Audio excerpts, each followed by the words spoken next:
Halo semuanya, selamat wayahkia ya dimanapun kalian berada. Kembali lagi bersama Mamang, dan di video kali ini kita bakal lanjutin manhwa para alter egoku adalah makhluk absolut. Kita masuk di part 3. Di awal video ini kita beralih kembali pada Hans di desa yang kini penuh dengan mayat undead. Desa tersebut bahkan mengalami kerusakan yang lumayan parah karena diserbu oleh beberapa arus undead sekaligus.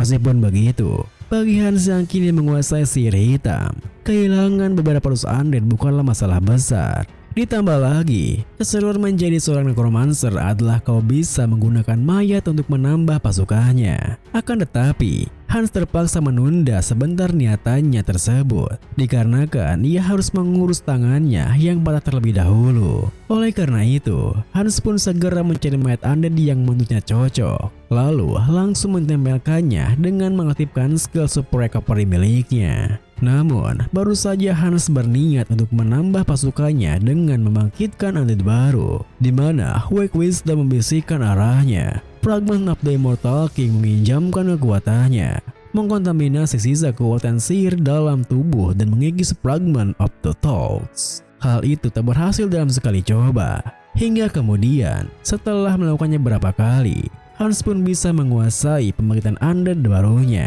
Akan tetapi, tindakan Hans tak berhenti sampai di sana, di mana ia melirik ke arah mayat Tuan Marcos dan ingin mengubahnya menjadi undead dengan jiwa dan mencoba mengorek informasi darinya. Namun, baru saja Hans memulai proses pembangkitannya, Hans dikejutkan ketika melihat mayat Tuan Marcos yang tak punya jiwa. Hal itu pun membuat Hans menyelidikinya lebih jauh, di mana ia menemukan sebuah lingkaran sihir yang pada mayat Tuan Marcos yang sepertinya mengekstrak jiwanya secara artifisial.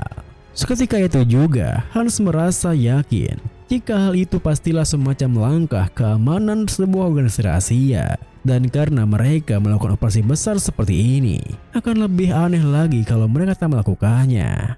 Meskipun begitu, hal itu bukanlah masalah bagi Hans, karena ia masih bisa menggunakan mayatnya. Malahan Hans merasa bersemangat, di mana ia akan mengubahnya menjadi undead tingkat tinggi yang punya kesadaran diri dan skill bertarung yang bagus. Dengan niatan seperti itu, Hans pun memulai kembali proses pembangkitan undeadnya, di mana setelah mengkontaminasi kekuatan sihir yang tersisa dalam tubuh, serta mengumpulkan sisa dari akal Tuan Marcos dan menenamkan ego, Hans pun berhasil membangkitkan Tuan Marcos sebagai undead tingkat tinggi yang disebut Death Wizard. Bahkan tepat setelah kebangkitannya, undead Tuan Marcos bisa langsung berbicara menyapa Hans, yang tentu saja membuat Hans semakin tertarik, karena bukan hanya punya kesadaran diri, tapi undeadnya juga tahu cara untuk berbicara. Oleh karena itu, Hans pun menamainya sebagai Malcolm dan menyuruhnya untuk mematuhi segala perintahnya mulai sekarang.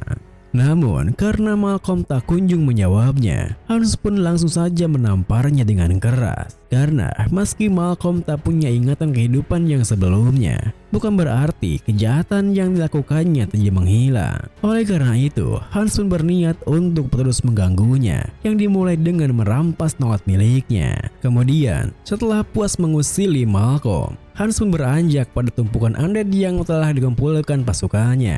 Di antara tumpukan-tumpukan para undead tersebut, perhatian Hans tertuju pada seorang zombie yang pernah dikendalikannya untuk menghabisi Zepi. Hingga Hans yang merasa berhutang budi padanya pun segera membakarnya sembari berdoa. Semoga zombie tersebut bisa beristirahat dengan kedamaian yang abadi bersama keluarganya. Sesaat kemudian, Sung Hyun yang telah menyelesaikan urusannya sebagai Hans pun terlihat kekenyangan setelah menikmati makanannya. Tak hanya itu, Sung Hyun bahkan terlihat begitu bergembira, sampai-sampai tak menyukai sisa makanannya, karena begitu penasaran dengan harga emas saat ini. Tentu saja, Sung Hyun bertingkah seperti itu bukan tanpa alasan, di mana sebelumnya ia tak sengaja menemukan ruang harta karun saat ia meriksa keseluruhan desanya. Selain ada banyak sekali emas karena tempat itu ditempati oleh para penyihir, Sung Hyun juga melihat barang-barang berharga lainnya, hingga Sung Hyun yang tak sempat mengecek semuanya pun segera mensummon Hans untuk melihat barang-barang rampasannya.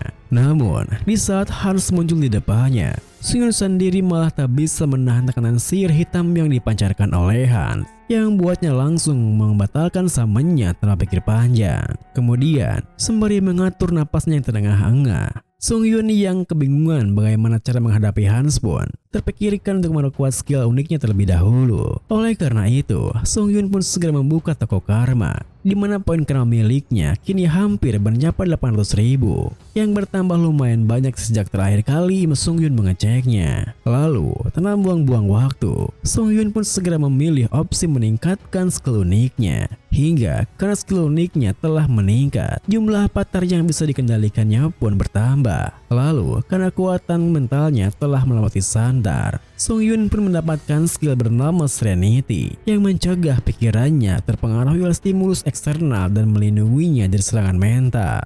Tak berselang lama setelah itu, Sung Yun pun kembali memanggil Hans untuk melihat barang-barang rampasannya. Dan tak seperti sebelumnya, Sung Yun kini baik-baik saja berada di sekitar Hans. Hal itu pun membuat Sung Yun tersadar, jika tak seperti skill Mind Hub, jika skill Serenity bisa diterapkan pada tubuh utama juga. Hingga Sung Yun tak bisa menahan perasaan anehnya, kenapa ia selalu mendapatkan skill yang sedang dibutuhkannya. Meskipun begitu, Sung Yun memilih untuk tidak terlalu memikirkannya dan berniat untuk segera menjual beberapa emas hasil rampasannya. Dan untungnya, proses penjualan emasnya pun tak terlalu merepotkan, karena toko-toko emas di sana sudah terbiasa menerima emas di dunia lain. Hingga Sung Yun yang ingin uang yang didepositkan pun ke rekeningnya bisa meninggalkan toko emasnya dengan santai. Tentu saja, Sung Yun bukannya sama sekali tak mengantisipasi adanya kejahatan. Karena kalau terjadi sesuatu yang berbahaya, ia sudah menyembunyikan Hans dalam bayangannya menggunakan sihir hitam.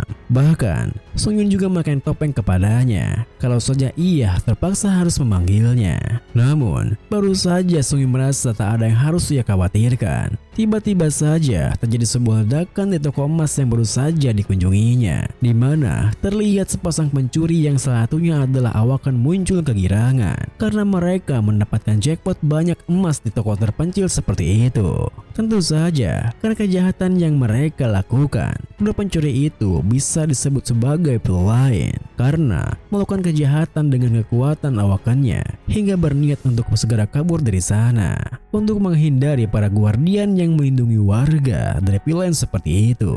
Akan tetapi, meskipun kedua pelayan itu kabur melewati Sung Yun yang teringat dengan insiden yang menimpanya dahulu malah sama sekali tidak bisa melakukan apapun karena traumanya, yang membuat kedua pelayan itu semakin kegirangan karena semuanya berjalan sesuai rencana mereka. Namun, kegirangan mereka segera menghilang dalam sekejap ketika melihat rekan mereka yang bertugas membuka jalan untuk kabur telah terkapar di tempatnya. Tak hanya itu, mereka juga melihat sosok asing yang mendekat, hingga mereka tak bisa berkutik ketika sosok asing itu melumpuhkan mereka. Dan ternyata sosok asing itu adalah Hans yang kini menggantikan Sung Yun yang tak bisa melakukan apapun. Saat kemudian, tim kecil Guardian yang merupakan anggota Asosiasi Returner Korea Selatan pun tiba untuk meringkus para pelayan yang telah dilaporkan membobol toko emas. Akan tetapi, meski mereka telah bersiap untuk pertarungan, apa yang mereka temukan ialah para pelayan yang telah pingsan terkapar di lantai. Hal itu pun membuat seorang Guardian yang merupakan kapten mereka tersadar jika ada seorang yang telah mengalahkan mereka, dan karena kejadiannya belum lama, kapten tim itu pun yang menduga jika seorang itu belum jauh meminta timnya untuk segera mencari ke daerah sekitar. Sayangnya, seteliti apapun mereka mencari, mereka tak akan bisa menemukan Hans yang telah menjadi bayangan dan kembali menyatu dengan Sung Yun yang telah menunggunya dari kejauhan. Keesokan harinya, Sung Yun yang telah melepas stresnya dengan melumpuhkan para pelayan pun mengirim Hans ke dunia lain, di mana Hans telah tiba di sebuah kota dengan memanfaatkan informasi dari kepala desa Marcos sebelumnya, yang mana ada sebuah kota kalau ia terus berjalan ke arah timur dari desa. Kemudian, Hans yang mulai debutnya di dunia lain pun melangkah masuk dengan penuh percaya diri. Akan tetapi, alih-alih melihat suasana kota yang ramai, Hans malah disuguhi pemandangan yang begitu sepi. Bahkan, pos penjagaan yang harusnya ada di setiap kota nihil terlihat. Hingga Hans yang mulai merasa aneh pun bertanya-tanya, apakah para warga kota tersebut tertarik dengan orang asing? Di tengah rasa anehnya itu, perhatian Hans tak sengaja teralihkan ketika mendengar teriakan seorang preman botak yang tengah mengeksploitasi seorang gadis muda. Hingga dari jarak kejauhan, Hans pun bisa mendengar jika si preman botak mengancam si gadis malang untuk membayarnya 2 koin perak dalam 3 hari. Meski awalnya Hans merasa tak ada hubungannya dengan mereka karena hal itu begitu klise dan membosankan, ia segera mengubah pikirannya ketika gadis malang itu sengaja menabraknya. Hingga Hans yang butuh penunjuk jalan di kota itu pun bertanya, apakah gadis tersebut hafal kota itu?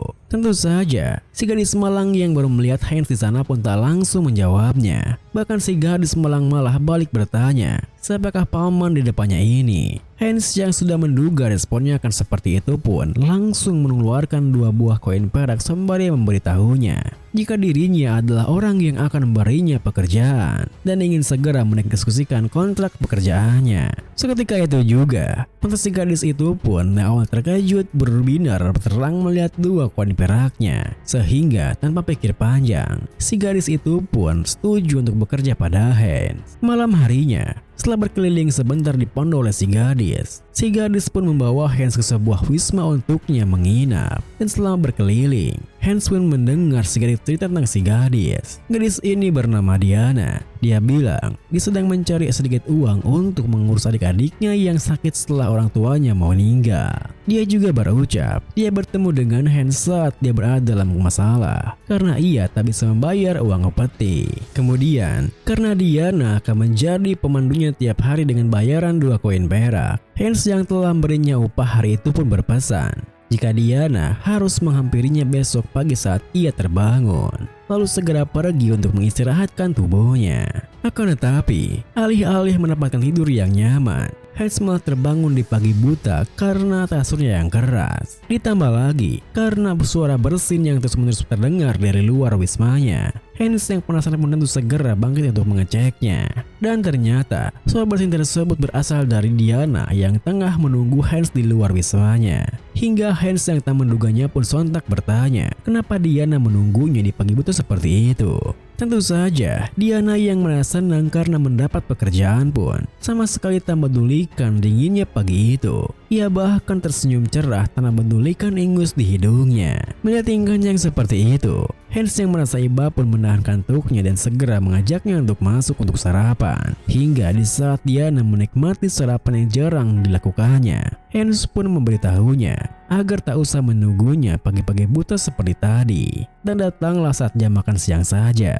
Diana yang begitu penurut pun tentu langsung mengiyakannya. Bahkan meski Hans merasa kesal karena Diana terus manggilnya paman, Diana sama sekali tak ragu untuk meminta sisa makanannya. Hingga Hans yang kurang menikmati makanannya pun dengan senang hati memberikannya. Kemudian, setelah menyelesaikan makanannya, dia pun memandu Hans melihat-lihat kotanya, di mana kota tersebut bernama Azanto, sebuah kota yang berada di daerah barat kerajaan Thalia. Meskipun tidak seperti kota tua biasa, Hans bisa langsung menjadi ada yang aneh ketika melihat sebuah simbol yang tergambar di mana-mana. Hingga Hans yang penasaran akan bahan dari simbol tersebut pun melihatnya dari dekat. Melihat tingkahnya yang seperti itu, Diana pun memberitahunya jika bahan yang digunakan untuk simbol tersebut adalah darah. Dan tak hanya itu, Diana juga tahu jika kemarin Hans telah makan sup yang berisikan daging rusa. Tentu saja, apa yang dikatakan Diana membuat Hans terkejut.